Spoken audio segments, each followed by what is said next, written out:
What's up there, Dustin? Yo, yo. Coming in live, huh? Yes, sir. I told y'all I was going to have a surprise for you. We'll let everybody get in I here, didn't and know. I didn't know it was going to be this good. I see you got some guys behind you, and I can't Oh wait yeah. to get a good introduction and all that kind of good stuff. I don't know how good I Guys, am at that, but we're going to try.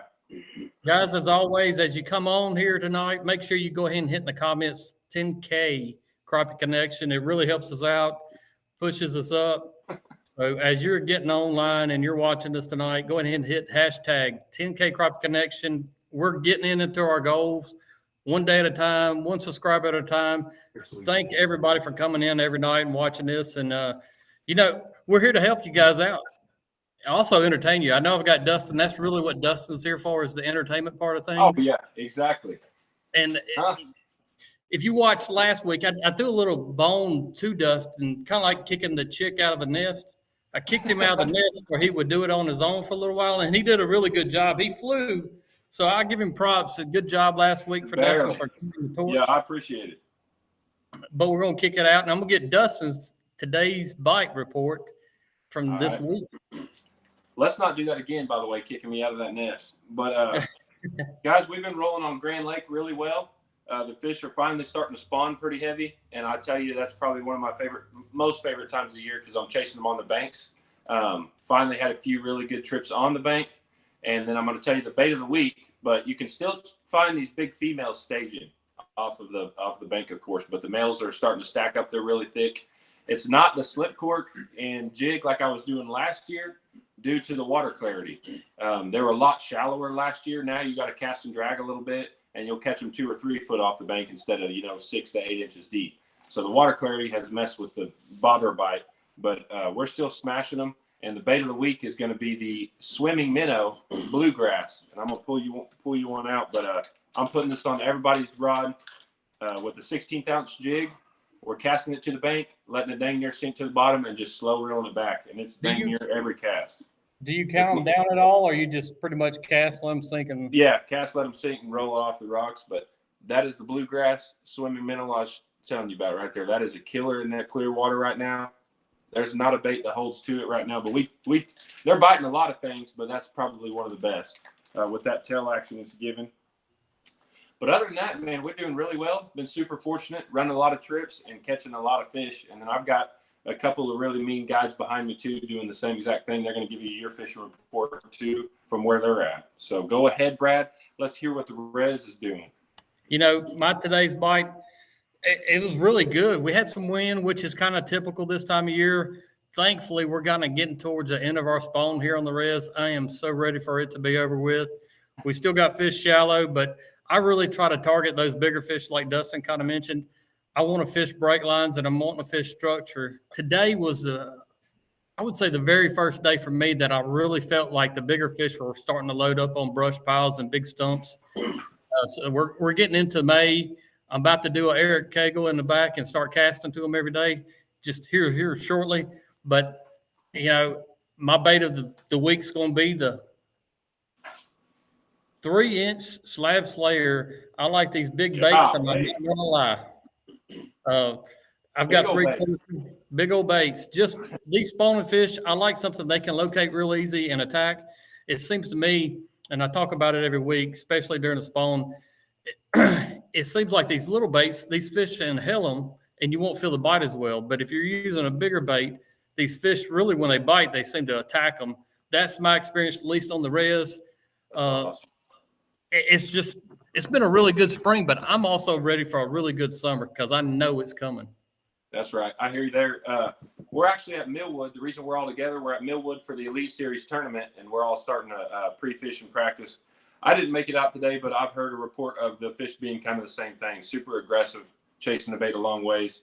And it seems like these guys don't really need much of an introduction from all the comments, but I'm going to go through the list real quick. I got Brandon Threadgill from Alabama, and then we got Ninja, Doc Shooting Machine, and then Eric Cagle. Chad Rogers said, I know that's Eric Cagle's head behind you. Guys, y'all go on the couch. I want to hear y'all. You don't have to give us details as far as Millwood goes, but God gives us the report on your home body of water and what you guys Yeah. are doing on those home. And I Sure. don't want the tournament details. I want your home body Yeah. of water, which lake that is on. Yeah, a lot of people are talking about Ninja dock shooting. They're saying he's going to be dock shooting those cypress trees out here. So I'm going to run through. We'll start with Brandon. I'm going to hop over in this seat and then let them give you guys a spill. There's a ton of knowledge and crappie deaths worth of these guys right here. So I'm going to let you all have fun with them. Shoot as many questions as you want, and I'll read it to them. I've got you guys' comments here, so enjoy. Brandon, shoot us up. We'll see your today's bite report on your home lake and tell us where it is. I fished the lower end of the Alabama River a lot, and right now those fish they're done spawning. They're moved back out to the edge of secondary channels. They're eating larger baits until after the shad spawn. They're going to stay on them larger baits, and then after the shad spawn, they'll go to a smaller bait. So I'm using big 3-inch, 2 3/4 inch baits and catching them on timber on the edges of the flats, the secondary channels. Any kind of colors down there dominating for you right now, or is it just a little bit of anything? Color. Really depends on where you're at. Some of the creeks I fish are real muddy. I'll use like a Cajun cricket or a black chartreuse. You get out into the river, sometimes it's a little clear, and I'll go to a more neutral color, black and silver, or, natural colored bait. All right, Joe, let's hear your today's Crappie Ninja. Here we go. All right. So I'm over in Georgia. Okay, it's different over in Georgia than here. They've already all spawned out. So our fish are moving out more towards the main lake and the deeper channels, but they're also just starting to get on the wood. The water temp's about 64 to about 68. So they're getting on the wood in the brush piles. We're pitching to them and catching them with small baits. That's what I normally use. I use little sugar bugs and little thermocline lures, real small, 1.5 to 2-inch baits. Pitch to them, but also they're loading up underneath the docks right now. Okay, so if y'all like the dock shoot over in the southeast, you can come over to Georgia, Alabama, South Carolina. We can't do Logan Martin right now. We're gonna have to hold on to that for a little while, but we're ready. Joe, I got a question real quick. Be a good one. I was in Alabama this weekend. What we were happy about today on Millwood was the water clarity was pretty good, so we could pitch to them, and they were coming from a long ways to hit them. So that's what I was in Alabama this weekend, and some of my buddies over there, they don't call them crappie, they call them crappie. Is that correct? Yeah, crappie. Well, I've heard this guy from Alabama will tell you about that. Yeah. I mean, we've been through this before. It spells CRAPPIE, not CROPPIE. Eric, kind of give us what's going on in your neck of the woods. Man, Brad, you said it earlier. It sounds like that I got on Martin, Jordan, and Mitchell mostly there in Alabama, central Alabama. It sounds like the same deal at the res that you were talking about earlier. It's what's going on with us. My big females on the lake showed up last Tuesday overnight. Nothing but small males were there. After those females spawn every year, I'm speaking of blackfish, only blackfish. The only whitefish we have are, on the river down there with Brandon. We have a few on our lakes, but very few. Blackfish, after they spawn where we're at in Alabama there, they disappear for about 3 weeks. I can't tell you where they go. If I can answer that, I'd probably won a lot more tournaments. But I think they go down and sit in the mud and recuperate. On certain lakes, they'll go out and kind of just suspend and they won't eat. But we call it the post-spawn funk. Yeah. We've called it that. We've called it that for years and years. But they came out of the funk last Tuesday. Last Monday, I checked, 15 brush piles after daylight there, and nothing. Last Tuesday, I go to the same piles. They're everywhere. You got back on. So, it's overnight. It happens overnight, and it happens every year. But so that's where we're at right now. It's the best fishing of the year where I'm at. You pull up and catch 5 to 10 and go. Go to the next one. So our females are back, and you know, our night fishing's good too. We do a little bit of fishing. I get those folks there that want to get there about an hour before daylight, and we'll catch, you know, 15, 20, 30 fish sometimes off a light in an hour in the mornings, and then we go hit brush piles. So Like dock lights. I mean, yeah, just you know, any kind of light that's on somebody's dock, an underwater light, a bridge that may have a light, any kind of light that draws bait. This time of the year is going to hold fish. A lot of those folks there go put out their own light and wait 45 minutes and draw fish in. But we're postponed at home, and the ladies have shown up, so we're in good shape. Hey, Chad Wright with Town Bank Mortgage says Charlie wants me to tell her hero Eric Hayford. You tell Charlie that I need some more of those jigs, Chad. I remember meeting you guys at the res several years ago, and I have not forgotten Charlie. She gave me a little pack of jigs that she had tied, and that's I still remember that all the time. You tell Charlie I said hello. You know, that's one of the beautiful things about this sport, and you guys are definitely, you know what I'm going to say here probably, but, you know, you get to meet so many good people on the water, off the water, online, emails, truck stops. I mean, I get to meet people all over the place, but this world of crappie fishing is not only growing, but it's also growing together. And that's the main thing in my mind. And that's what we're standing for is, you know, we all want to unite and continue to grow this sport. And like little Charlie there, we want to help these kids and keep this sport growing with that youth. And man, kids are the future for sure. Yeah, no, But well, there's so many people that you meet, and you would never have the chance to meet them, and it just broadens your horizon and makes you so much wiser and things like that, and you get to spread the joy of fishing, and it's just an awesome thing. I mean, we got guys here that use a lot of different things, different rods.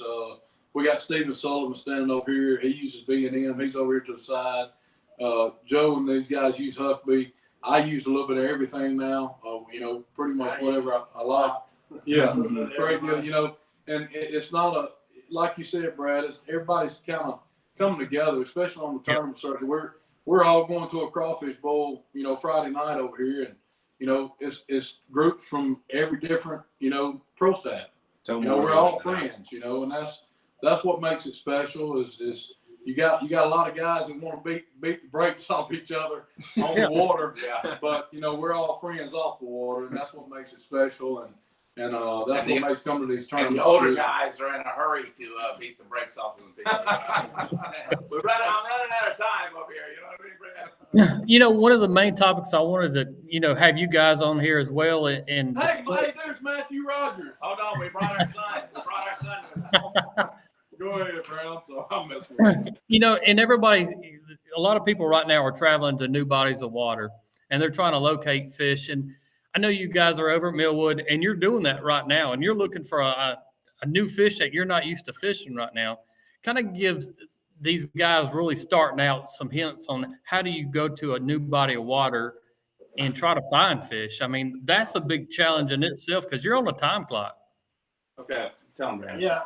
You know, I usually start at the house. I start the week before, and I'd say 99% of all the spots I fish in the tournament, I already have marked at home.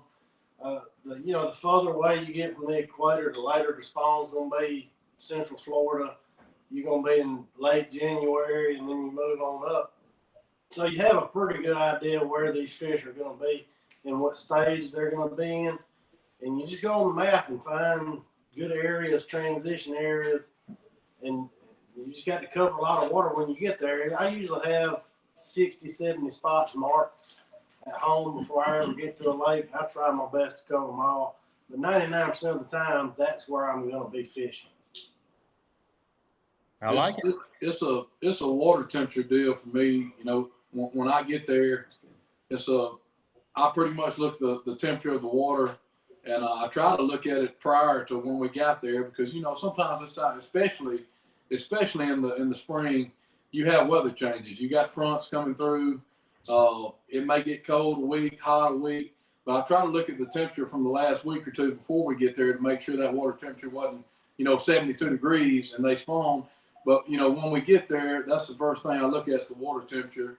And I kind of go from there. You know, when I find some fish, if I think they're spawning, I'll shade that grass to you know, shallow water, and I'll go to work, you know, finding them. But that's you know, a key for me is the water temperature when I get somewhere and what I think they should be doing. And hey, I can tell you this right now, what I think they should be doing a lot of times is dead wrong.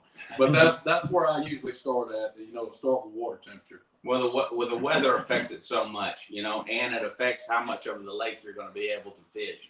You know, if there's wind and rain, whatever, you know, I mean, you might have a game plan put together, you know, knowing the depth the fish are going to be in at that time of the year with the temperature and all that, you know what I mean? But then we end up having to fish one side of the lake or the other because of the wind and the rain and all that, you know what I mean? So that's a challenge in itself when you're tournament fishing. When you're play fishing or when you're just going out there guiding and stuff like that, you do actually, and when you're guiding, you do the same thing. You've got to put these people on fish. So you go to a place, an area protected to where you know that there's going to be fish there in that depth of water with that water temp and when they're spawning and just the season. Like I know in the summertime, the fish are going to be deeper. They're going to be under docks that are cooler in deeper water on ledges and stuff like that. So that's the ones I target. You don't go to a dock in shallow water in the summertime because they're not going to be under there. You know, they're going to be in deeper and cooler water. So there's a lot to it. Brad, you notice how it doesn't matter what we talk about when the ninja's here, it always goes back to docks. I know it. I think whenever he passes away, he might be up underneath the dock somewhere buried. Hey, we're gonna put them ashes under his Yeah. favorite one. That sounds like a special request there. We got a good question in there, Brad. You might as well just read her. No, you're reading, man. You're off camera. Okay, You're off reading there. We got a good question from Sun Up Down Fishing. Does it matter if you're looking for black crappie or white crappie? Will they both be doing the same thing in the areas in the new lake you're fishing? No, they're different. And Dustin was talking about earlier, you know, the whitefish on Grand right now. You know, he's up there catching these fish when they spawn. And last year he threw a cork and caught them 6 inches deep. And this year they're slow rolling a bait, you know, with a casting rod, just pretty much casting and dragging, catching them. But, you know, where I'm at, the blackfish in Alabama, central Alabama, I don't really fish for those fish when they're spawning. And I know I'm not a shallow water fisherman. I catch those fish before they go into spawn, and I'll sit there and pick the males that are big enough to keep. We have a lot of fish there, but very rarely. And the reason I say that is because they're only up there where I'm at for about a week and a half. So it's not worth me. I don't, you know, I can't take a guide trip in there and say I'm dependent on these fish being on the bank, because the weather change. There it goes again. The weather changes so much that, you know, I can't depend on that. So several years ago, I just said I'm not fishing those fish. You know, I'll stay out and catch the ones that haven't gone in yet, and then I'll catch the ones that have come back out. The males that, you know, some of the males will stay out some too. So you know, that's one thing that I probably, you know, in hindsight need to get better at is finding those shallow blackfish. But when those whitefish go up like Dustin's talking about on Grand, it's totally different. Because our blackfish, they go up there and they're not there long. Them females go up. I don't think our females stay up there but a couple days. I swear. I think they go up there and lay those eggs and they get out of there. You know, it's funny too. Out of probably 200 fish we've caught off the bank, not one blackfish. So I always think they go a little earlier. And they do it quicker. Whites usually a little earlier than blacks. A little earlier. That's okay. Where we're at. Gotcha. Okay. Right. Well, with the blackfish, normally they'll come up near the banks and spawn. Those whitefish, they'll be out there in 15, 20 foot of water on a tree and spawning on a tree. And that's, you know, that's kind of different everywhere. You know, we went to Eufaula, you know, last month. You know, there was blackfish out there spawning on those trees too. So, you know, that's kind of a weird deal, and I think that's kind of evolved a little bit over the last 10 years or so. When we were probably because of the Ford sonar and fish getting pushed around by the Ford sonar, they spawn in different areas than they did before, you know. But they also on the spawn, and we're talking about spawn because y'all and over here in the West and stuff, the arch is going through it and post spawn a little bit, you know, but over in where we're at, it's already done, you know. So it's been done. So What's y'all's water temperature? like I said, it's about 64 to 68 But 70. it's been you know. above that now. It's been higher than that. Yeah, I saw the 72. Yeah, we're seeing some 70-degree water. It's been a real weird weather year. You know what I mean? With the fronts, it seems The to rain, be affecting the it. rain. The rain also. The one thing that's affected the spawn more than the weather really in Alabama is the rain.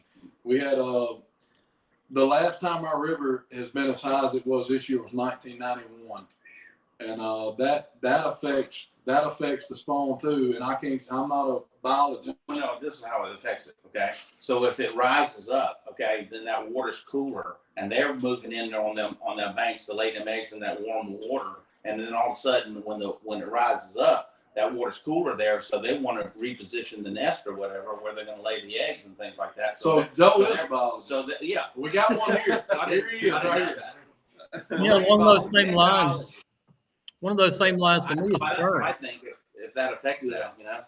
Current affects a big time when it's spawn, but I'll suggest for guys listening and watching or what have you is, you know, if you can start locating fish during a spawn, that's really the hardest time to locate fish, in my opinion. No doubt. If you can halfway find fish during the spawn, I can promise you can find them during the summer, during the fall, and during the winter time a whole lot easier than the spawn because they're so spread out, just like these guys were saying just seeing it. You know, they might catch some shallow, some deep, some mid even. And that's really what's going on my body of water still is there's fish. I heard a report this afternoon that somebody's catching them in 2 foot of water. I don't like fishing shallow. I'll be honest. I like fishing that 8 and deeper water. Right. But there's still people up there catching them in 2 foot of water. And literally our spawn here last, you know, it's still going on and we're getting towards, it's the 25th of April. I know for a fact that our spawn and fish really start at the beginning of March. So we have about a 2-month spawn here. Right. And, you know, for a lake, I think a longer spawn is actually better because it gives more of a chance to the fry to survive and spread out their age class even further. But, you know, Brad, if you could figure out. I know your answer. I'll ask you this because I know my answer, and I'm pretty sure they're going to be the same. But what is your least favorite month to guide on the res? Probably March or April for sure. Well, I just told him you was going to say March. Yeah. It's mine too because you know, like I said, it's unpredictable, and it can be some of the best fishing ever, but it can also be some of the toughest times to find them. Right. You And know? that's what gets me. I still have people come get in the boat every day, and they're like, "When's the best time to fish?" And I say, "Man, I'll be honest, either June, throughout the summer, the fall, the winter. My least favorite time is going to be March and April." And they're like, "Man, you're kidding me." But honestly, that's a straight up answer for me is if you can find fish during a spawn, you can find them year round. Brad, I got steaks to cook for all these boys over here. Matthew Rogers finna replace me. He's got a lot of knowledge for y'all if y'all Ain't no doubt. Another one coming on. Come on, this is a guy from out west. Let's bring this guy in here. You know, We got to start with the we're fishing. the There's South. Matthew. We're where the Georgia Bulldogs are. You know what I mean? The fishing report. Down here. Starting off. What lake you fish? Water temp? What's it looking like? Truman Lake and Stockton Lake in Missouri. Truman Lake is sitting right around that 60 mark. You know, it's a little shallower, a little muddier, so it absorbs the light, stays warmer, gets warmer quicker. Stockton Lake's clear, pretty deep. Getting the upper end, it's a little more stained water. That's where the crappie spawn's going on right now. And they're just casting to the bank. I haven't got to go over there and get in on that action. I've been on Truman Lake running some guide trips. But most of the fish in the upper end of Stockton, you know, they're catching them in 3 to 10 foot of water, just casting and reeling, kind of like what Dustin's doing on Grand Lake. Truman Lake is a little bit different. You know, they're up in about 6, 7, 8 inches of water. Went on the sunny days whenever it's been warm, but we've had some cold fronts come through that have pushed that spawn back a little bit every time. But they're getting it down right now. It's probably the best time of the year to just be able to go catch a limit crop. You're not going to go catch, 15 giant fish, but you're going to go catch, 15 eaters pretty easily. How long does the spawn last up there? I know I kind of touched on that a minute ago. how long does a spawn actually last, say, in Truman Lake? And I can recall Truman fishing there 10, 12 years ago, but and like I was saying a minute ago, our spawn here on the res is at least 2 months. Does it stretch out that far when it comes up there to Truman and such? Yeah, through the middle of May. It'll start towards the end of March, and it'll run through kind of the middle of May. You'll still be able to get down in the lower part of the lakes and find those fish in that cooler water and the bigger water, deeper stuff that are spawning towards the middle of May. Works around those full moons too. Yep, for sure. First full moon, and And the second one. first full moon that you get 50, 60 degree nights, boy, I mean, there's fish that push up shallow just to go check it out. I remember before I had a boat, I fished a little local lake pretty close to the house. I mean, starting in March, I would hang lights and fish at night, and those fish would just get up shallow and cruise. And you could catch a bunch of fish at night doing that. There's fish that move up and start checking shallow water out. Yeah. Pretty early. I think there's fish even, I've caught them as early as February in the back of a creek on a bobber. So. Matthew, I know I asked the other guys already, but I want to ask you since I got you on board here too. But when you go to a new body of water, and I'm not talking about Millwood, I'm talking about anywhere in the world as far as crappie fishing goes, how do you really go into a new body of water and say, all right, I'm going to start trying to locate fish? What is your mindset and what is your thought process? Realistically, I try to keep it pretty easy.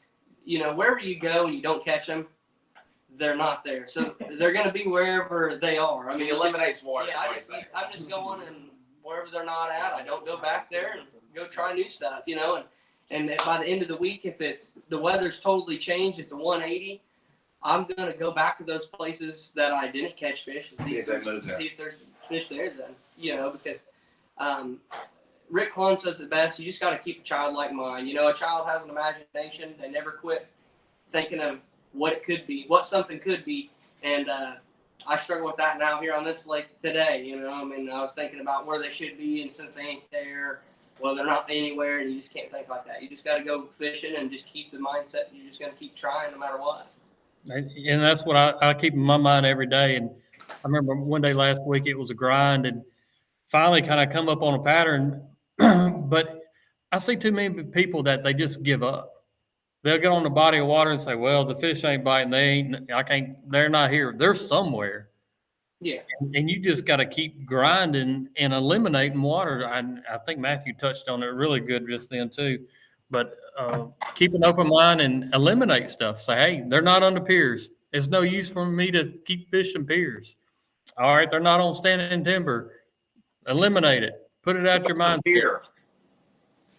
Do what? What is a pier? You mean a dock? You don't know what a pier is? We're not going to go in the pier dock subject, but an expert would definitely ask for that one. All right, we got another question. Without live scope, your technique: one pole, dragging baits, or pushing baits.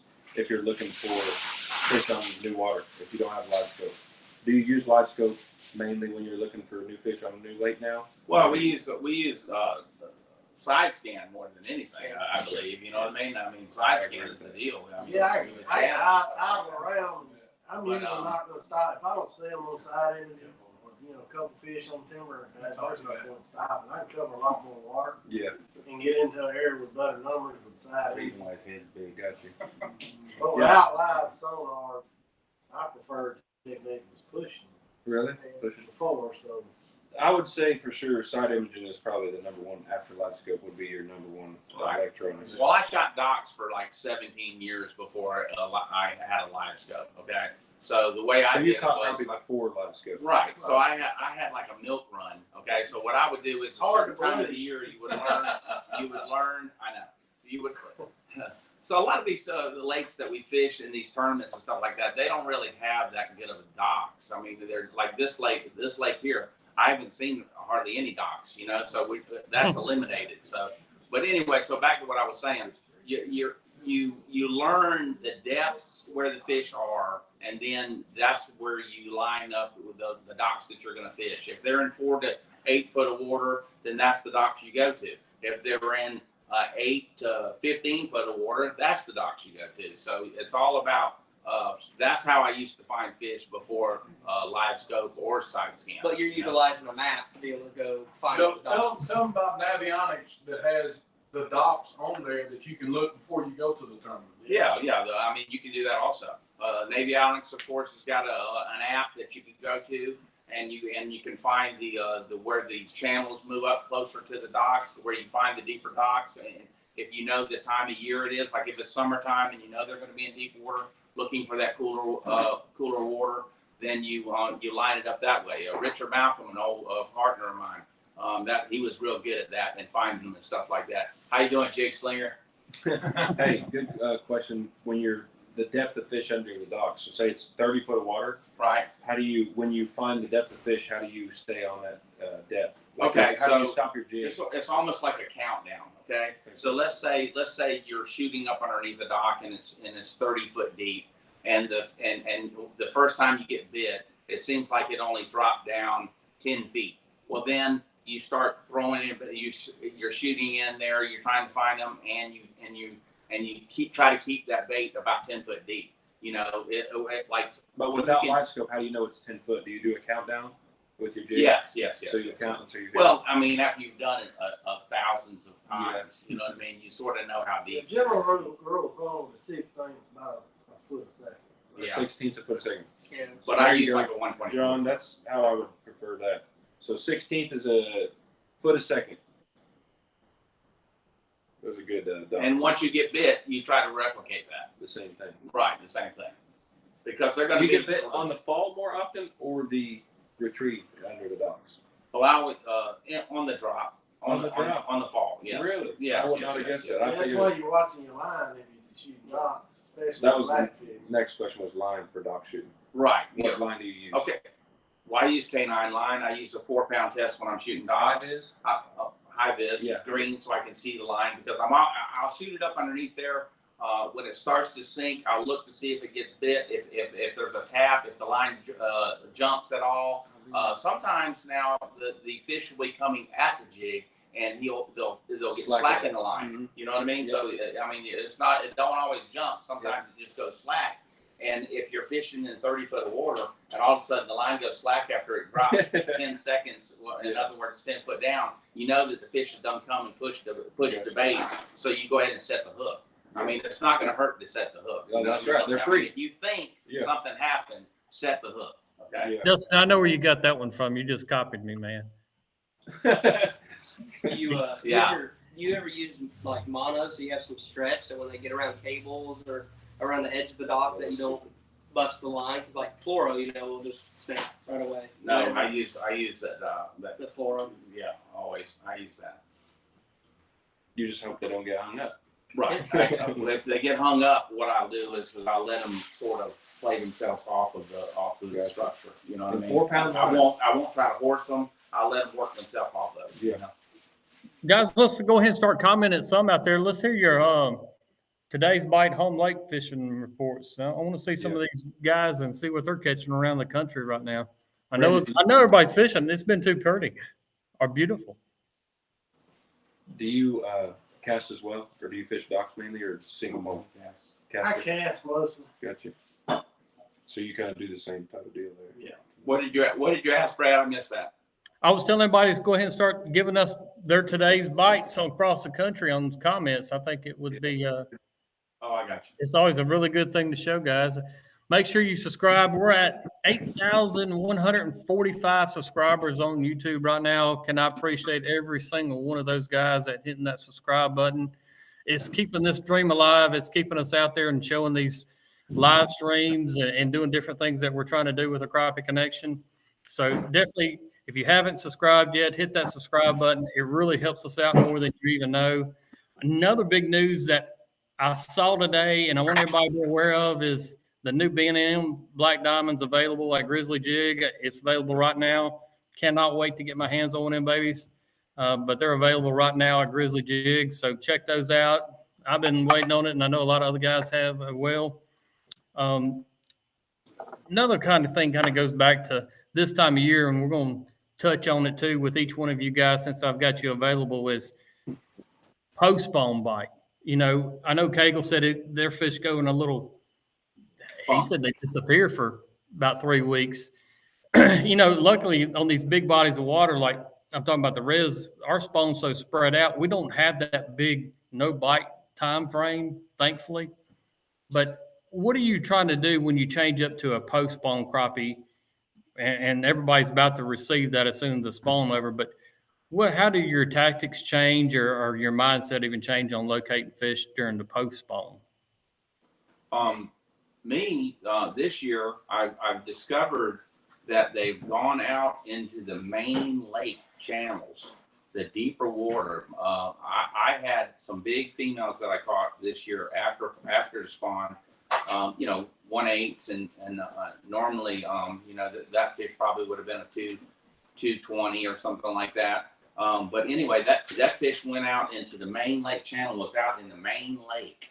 So I guess they're out there trying to feed up and recoup and build their bodies back up, But that's where I found them. I don't we don't have the color, the clarity of the water y'all have here. The water's muddier here.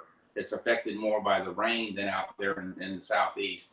And so those fish are just running after shad and building themselves back up. So they're going out into the main lake. That's where I found them this year. Places like Truman that have big creeks, like there's big creek tributaries to it. You can basically just follow the fish through the year from the main lake, to the spawn creek channels. They spawn up on pea gravel. You follow them back out of pea gravel, back to where, move where they can move out into the lake and you can catch them, right. I mean, there's almost always fish coming out of it and fish that are going in. Like I said, that spawn lasts for a good month and a half. Yeah. And there's almost always fish, right around the mouths of most of the creeks. Right. I mean, that's where you're going to find your few fish that are still pre-spawn and the few fish that are post-spawn. That's where they're going to stop at, and you have a chance, because there's structure there. So you're looking for brush piles and stuff that are in those places they're heading to, or right before where they're heading to. They're heading out of the creeks, out of the spawning pockets right now, out into the main lake. Following the shad, too. And that's the easiest way to find them is to try to find structure-oriented fish. Right. In between the area they're coming from and going to, for me. Right. Yeah, any day in my life that I can think about fishing tournaments, especially, was open water fish are always the hardest to really pattern because they have nothing else to do but swim around. So open water fish are always the hardest to pattern because they have nothing. They're just swimming around. But if you can find structure related fish, you can count on those fish day in and day out way more than suspended fish, from my mind. Yeah, for sure. Right.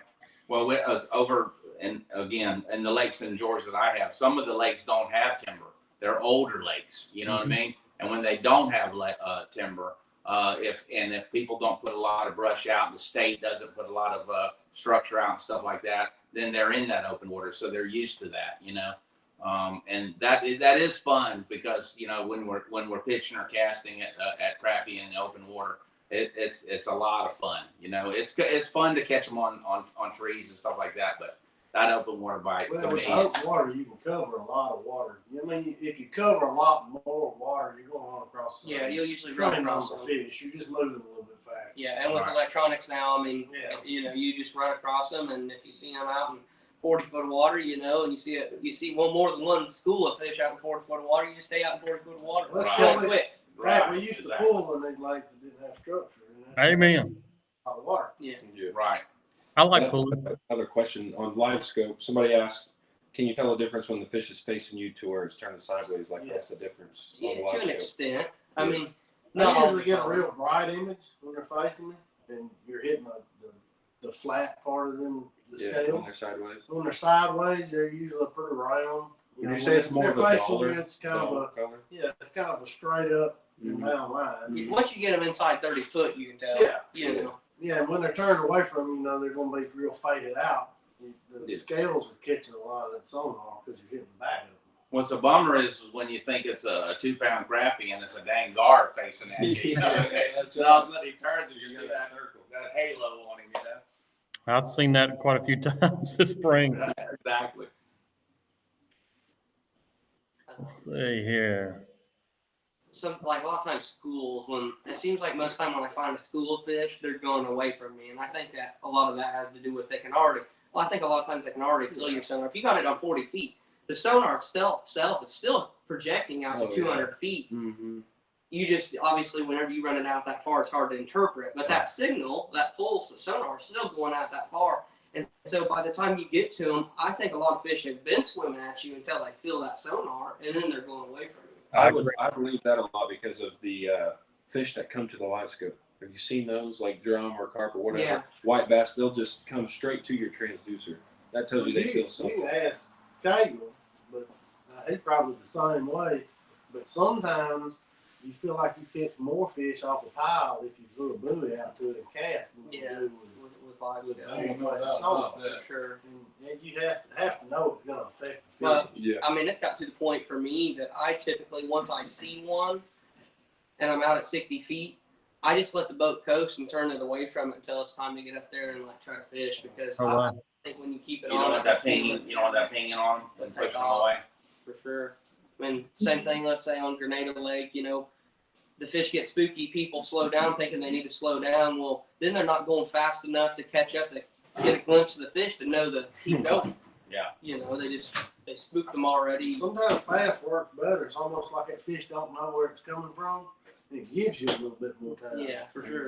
Ease up on it. And I was it's all watching- stuff with high pressured lakes and things like what we're talking about is the tournaments. Because if you go into these tournaments and you got these guys out here for 4 or 5 days hammering these fish, I mean they can't hide, then they get skittish, and then they start running from you and stuff. But for most people when they're out there on their lakes and they're home fishing and stuff, they're not going to have to worry about the fish aren't as skittish. They're not running from you. So it's all about, in the tournaments, it's all about figuring out which one's a crappie, which one's a striper, which one's a yellow. I mean, that's the hardest part of this whole game we're playing.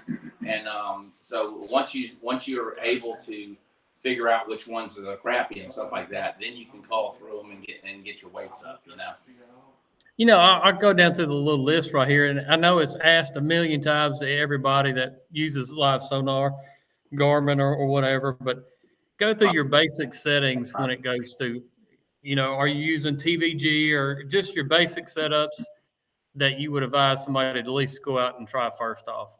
Matthew, I know you're a whiz with this one. Man, I'm gonna be real honest with you. It's really your own interpretation because if you look at my screen and then you look at let's say Hayden Jeffries' screen, they just look totally different. He likes running it super, hot on the gain and same thing with side imaging. A lot of it has to do with your own interpretation of things because I've been in some people's boats and I can't tell what they're looking at, and on their side imaging. Most time on live scope, even if you have your gain really high, you can distinguish what's a tree and stuff like that still, but some people just see it differently, for the pretty general thing, as most of it on default isn't usually too bad. I usually just turn my gain all the way up until it starts getting too fuzzy for me to see and just back it off to where it just clears up a little bit, and that's where I run it. Yeah. But see, I don't mind a little bit of extra. If I get a little extra distortion, it's just more. You're getting more information, and if you can interpret through that information, Yeah. And I don't see it as much anymore. But I don't usually use any TVG or any ghost tree rejects or any of that. I try to start with all that off. Yeah. And then if I need something early in the morning, I might turn TVG on just a little bit to clear it up. My worst, let's say, tournament finishes, or even when I'm on a guide trip, is usually whenever I get there and I start messing with my stuff. Like if I just leave it until I finally see the fish, I'm good. A lot of times you just start doubting yourself too early and you start messing with stuff, then it really changes everything. If you've practiced all week with something, you just want to stay with that. If you've been fishing for a while with all of it, and something really changes, then I just restore my defaults on the sonar. Sometimes after an update, everything will look weird, and you just have to restore defaults, and you can get it right back to where you're at. Tell them about your depths though. Let's say you're fishing in 20 foot of water. Okay. What do you have your depth on? So this time of the year, since there's not a thermocline and the fish can be anywhere in the water column, I typically go down to 40. the bottom. No, not quite 40. Probably if I'm in 20 foot of water, I'll be at 22, 23. Just so I really can see that close? Yeah, just so I can see the bottom. Right. And then if I get in shallow water, I let's say I'm in 6 foot of water, I'm gonna have it on 12, maybe even 15 foot, That way, I run a 16-inch screen, but I mean, even if you ran a 9, what you're trying to do is bring that screen up. Everything stays proportional from when you're in 15 foot of water until you get to 6. But what it does is it brings that bottom up, and you don't have to look at the whole screen. You're just looking at the top part of it. Right. Yeah. So, You know, I know what you're looking at. so as far If you go too far, then you get big blobs. I would really advise people to set one depth and don't change it.